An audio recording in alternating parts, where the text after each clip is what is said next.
Hi అందరికీ welcome back to Subbaiah's coding corner. ఈ రోజు మనం ఈ వీడియోలో లీడ్ కోడ్లో టాప్ 150 కోడింగ్ ఇంటర్వ్యూ క్వశ్చన్స్లో నుంచి best time to buy and cell stock ప్రాబ్లమ్ని ఎలా సాల్వ్ చేయాలో చూద్దాము.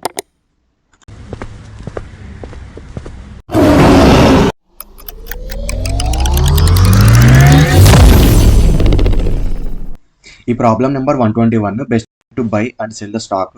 ఇది ఈజీ లెవెల్ ప్రాబ్లమ్. ఇక్కడ మనకి ప్రాబ్లం స్టేట్మెంట్ ఏమి ఇచ్చారంటే ప్రైజెస్ అని ఒక అరే ఇచ్చారు. ఆ అరేలో స్టాక్ ప్రైజెస్ అనేటివి స్టోర్ అయినాయి డే వైజ్గా. సో ఇక్కడ ప్రైజెస్ ఆఫ్ ఐ అనేది ఏమి రిప్రజెంట్ చేస్తుందంటే given stock on the ith day అనేది రిప్రజెంట్ చేస్తుంది అనమాట. So next you want to maximise your profit by choosing single day to buy one stock and choosing a different day in the future to sell that stock అనమాట.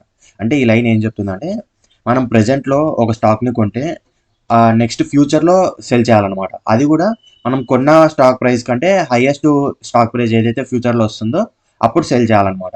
So మనం return ఏం చేయాలి, maximum ప్రాఫిట్ని return చేయాలన్నమాట. Maximum ప్రాఫిట్ని ఎలా return చేయాలంటే మనం ఏదైతే by చేసిన స్టాక్ ప్రైస్ ఉంటుందో అది అండ్ సెల్ చేసిన స్టాక్ ప్రైస్ అది ఆ రెండింటి యొక్క డిఫరెన్సే మనకి ప్రాఫిట్ అనమాట. సో ఆ ప్రాఫిట్ని మనం రిటర్న్ చేయాలి. సో ఇక్కడ ఎగ్జాంపుల్స్ చూసుకుంటే ఎగ్జాంపుల్ 1లో ఇన్పుట్ ఏమి ఇచ్చారు, ప్రైజెస్ 7, 1, 5, 3, 6, 4 అనేసి అరే ఇచ్చారు. సో ఇక్కడ మనము ఫస్ట్ స్టార్టింగ్ అరేని ట్రావెల్స్ అవుతూ వెళ్ళేటప్పుడు మనకి సెకండ్ డే రోజు స్టాక్ ప్రైస్ 1 అనేది ఉంది. సో అది తక్కువ ఉంది కాబట్టి మినిమం ప్రైస్ కాబట్టి ఆ రోజు బై చేస్తాం. తర్వాత ఫ్యూచర్లో ఎప్పుడైతే హైయెస్ట్ స్టాక్ ప్రైస్ అనేది మళ్ళీ వస్తుందో అప్పుడు మనం సెల్ చేస్తాం అనమాట. సో నెక్స్ట్ ఫ్యూచర్లో ఎప్పుడు వస్తుంది, 6th, అప్పుడు మనము సెల్ చేస్తాం అనమాట. ఈ బైకి అండ్ సెల్కి మధ్య ఉన్న డిఫరెన్స్ ఏదైతే ఉందో వాల్యూ అదే మనకి మ్యాక్సిమం ప్రాఫిట్ అనమాట. ఈ ఫైన్ మనం రిటర్న్ చేసినాం. ఎగ్జాంపుల్ 2లో చూసుకుంటే స్టాక్ ప్రైజెస్ అనేటివి డే బై డే కంటిన్యూస్గా డిక్రీజ్ అవుతూ వెళ్తున్నాయి. సో ఇలాంటి కేసులో మనము ప్రాఫిట్ని పొందలేం కాబట్టి 0 రిటర్న్ చేస్తున్నాం అనమాట. ఫర్ ఎగ్జాంపుల్ మీరు ఫస్ట్ డే కొంటే నెక్స్ట్ ఎప్పుడు అమ్మినా కూడా మీకు ప్రాఫిట్ రాదు. అలాగే సెకండ్ డే కొంటే మళ్ళీ నెక్స్ట్ ఎప్పుడు అమ్మినా కూడా మీకు ప్రాఫిట్ రాదు. ఎందుకంటే సెల్ చేసే ప్రైస్ హైయెస్ట్ ఉండాలన్నమాట బై చేసే ప్రైస్ కంటే, అప్పుడే మనకి ప్రాఫిట్ వస్తుంది. సో ఈ వీడియోని 1 minute పాజ్ చేసుకొని ఈ ప్రాబ్లమ్ని ఎలా సాల్వ్ చేయొచ్చో అప్రోచ్ ఆలోచించండి.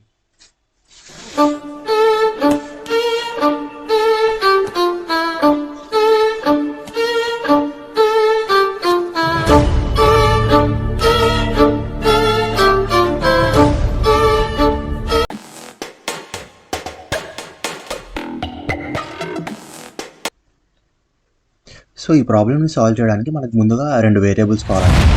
ఒక వేరియబుల్లో మనము మినిమం ప్రైస్ని స్టోర్ చేసుకుంటాము అండ్ ఇంకొక వేరియబుల్లో మ్యాక్సిమం ప్రాఫిట్ని స్టోర్ చేసుకుంటాం అనమాట. సో అవి రెండు ఇంటీజర్ డేటా టైప్లో ఉంటాయి. మిన్ ప్రైస్ ఒకటి. సో ఈ మిన్ ప్రైస్లో మనము ఇంటీజర్ డాట్ మ్యాక్స్ వాల్యూని స్టోర్ చేసుకోబోతున్నాము.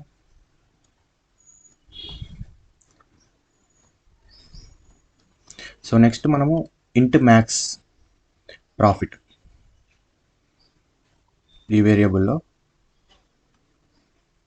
మనం ఇంతవరకు ఇంకా ఎలాంటి స్టాక్ని బై చేయలేదు అని సెల్ చేయలేదు కాబట్టి డిఫాల్ట్గా 0ని స్టోర్ చేసుకుంటుంది.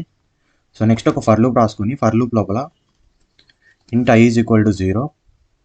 సో ఈ i అనేది ఎంతవరకు వెళ్తుంది, ప్రైజెస్ అని అరే ఉంది కదా, ఈ ప్రైజెస్ అనే అరేలో లాస్ట్ వరకు వెళ్తుంది డాట్ లెంత్. సో నెక్స్ట్ ఐని ఇంక్రిమెంట్ చేస్తున్నాం. సో ఈ ఫర్ లూప్ లోపల మనము ఒక కండిషన్ చెక్ చేసుకుంటున్నాము. ప్రైజెస్ అనేది 8th డే రోజు ప్రైజెస్ ఆఫ్ ఐ అనేది ఒకవేళ లెస్ దాన్ మిన్ ప్రైస్ కంటే ఉందంటే ఈ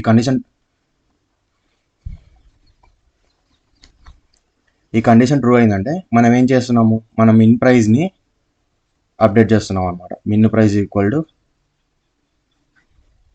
ప్రైజెస్ ఆఫ్ ఐ అన్నమాట. సో నెక్స్ట్ ఇంకొకటి ఏం చెక్ చేసుకుంటున్నాం అంటే ఎల్సిఫ్. ఈ ఎల్సిఫ్లో ఏం చేస్తున్నామంటే మనము ప్రైజెస్ ఆఫ్ ఐ ఏదైతే ఉందో ఆ ప్రైజెస్ ఆఫ్ ఐ ఉంది కదా, సో ఐ అంటే కరెంట్ డే ప్రైస్ మైనస్ మన మిన్ ప్రైస్ ఉంది కదా, సో ఈ రెండింటి యొక్క డిఫరెన్స్ చూస్తే మనకి ప్రాఫిట్ అనేది ఎక్కువ ఉంది అనుకోండి, ఈ మ్యాక్స్ ప్రాఫిట్తో కంపేర్ చేయాలన్నమాట.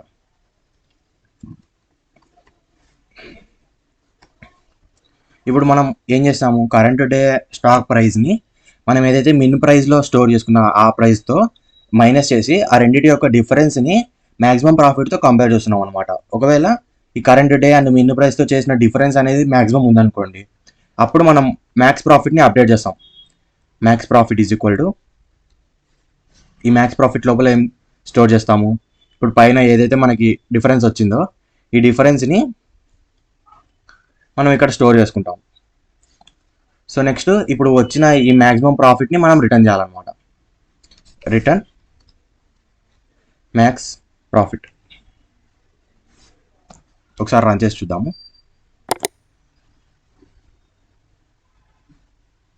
ఓకే, ప్రాబ్లం యాక్సెప్ట్ అయిపోయింది.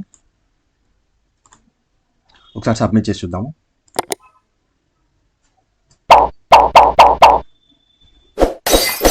Thank you for watching this video.